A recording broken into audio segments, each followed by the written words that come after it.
बात है महाभारत काल की, जब महर्षि द्रोणाचार्य राजकुमारों को धनुर्विद्या की शिक्षा प्रदान करते थे। उन्हीं शिष्यों में गुरु द्रोण का सर्वप्रिय शिष्य अर्जुन था, जो धनुर्विद्या में सभी से अग्रणी था। उन्हीं दिनों गुरु द्रोण के आश्रम में धनुर्विद्या की शिक्षा प्राप्त करने के उद्देश्य से एकलव्य गुरु द्रोण के पास गए, किंतु गुरु द्रोण ने एकलव्य को अपना शिष्य बनाने से मना कर दिया। निराश होकर एकलव्य जंगल में चले गए। वहां उन्होंने गुरु द्रोण की एक मूर्ति बनाई और उस मूर्ति को गुरु मानकर धनुर्विद्या का अभ्यास करने लगे। धनुर्विद्या सीखने के दृढ़ निश्चय से और एकाग्र मन से वे कम समय में ही धनुर्विद्या में निपुण हो गए। एक दिन द्रोणाचार्य के साथ सभी शिष्य शिकार के लिए जंगल में गए। उसी जंगल में एकलव्य भी अभ्यास कर रहे थे।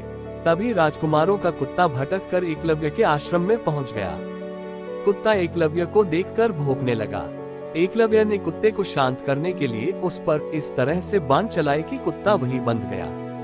जब अर्जुन ने यह सब देखा तो वे एकलव्य की धनुर्विद्या के कौशल को देखकर हैरान रह गए कि यह तो मुझसे भी बड़ा धनुर्धर है।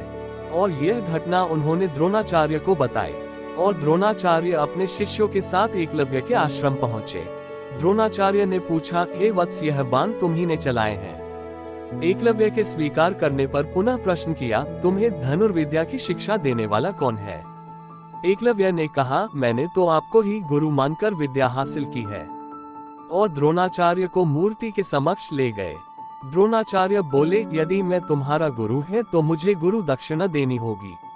एकलव्य ने कहा, आप जो मांगेंगे मैं देने के लिए तैयार हूँ। और द्रोणाचार्य ने गुरु दक्षिणा के रूप में एकलव्य से उनके दाहिने हाथ के अंगूठे की मांग की। एकलव्य ने सहर्ष अपना अंगूठा दिया, क्योंकि द्रोणाचार्य नहीं चाहते थे कि अर्जुन से बड़ा धनुर्धर कोई बन पाए। और जब एकलव्य हाथों से धनुष चलाने में असमर्थ हो गए तो वे अपने पैरों से धनुष चलाने का अभ्यास करने लगे।